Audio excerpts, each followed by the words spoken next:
ఈ వీడియో అందరికీ షేర్ చేయండి. శిథిలావ స్థితిలో ఉన్న ఆ టెంపుల్ ని ఏదైతే రెనోవేట్ చేయడానికి ఇలాంటి ఒక పుణ్య కార్యంలో మీరు కూడా ఒక భాగం పంచుకోండి. మీరు చూస్తున్నది ఒక పురాతనమైన శివాలయం అన్నమాట.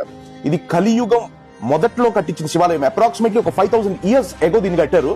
అయితే దీన్ని కట్టించింది ఎవరయ్యా అంటే పాండవుల వారసుడు పరీక్షితుడు కొడుకైన జనమేజయుడు దీన్ని కట్టించాడు.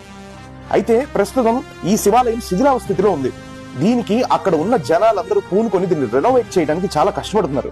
ఈ టెంపుల్ 900 అడుగుల పైన ఉంది. ఈ టెంపుల్ సో ఇక్కడికి చేరుకోవడానికి సరైన ప్రాపర్ దారి లేదు. ఈ ఊర్లో జనాలందరూ పూనుకొని ఏం చేశారంటే వాళ్ళు ఉదయం పూట పొలం పనులకు వెళ్తా ఈవినింగ్ పూట వచ్చి అక్కడ పని చేస్తా అక్కడ మెట్లని బిల్డ్ చేశారంటే వాళ్ళు ఎంత అందంగా కట్టారంటే అసలు నిజంగా ఎవరో ప్రొఫెషనల్ కాంట్రాక్టర్ కట్టినంత అందంగా కట్టారండి.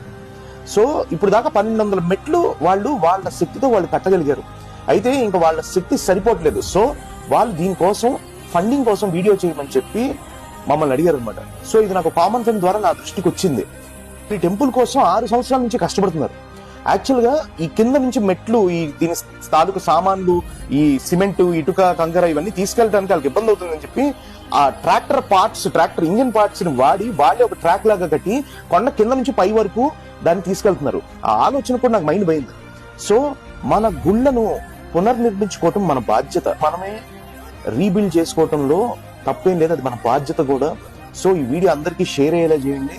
అండ్ మీకు చేతనైనంత ఈ స్కానర్ కి లేదా నెంబర్ కి మీరు సహాయం చేయండి. కూడా ఈ వీడియోని వీలైనంత మందికి షేర్ చేయండి. మీకు తోచినంత వాళ్ళకి సహాయం చేయండి. నమః పార్వతీపతయే హర హర మహాదేవ్ శంభో శంకర.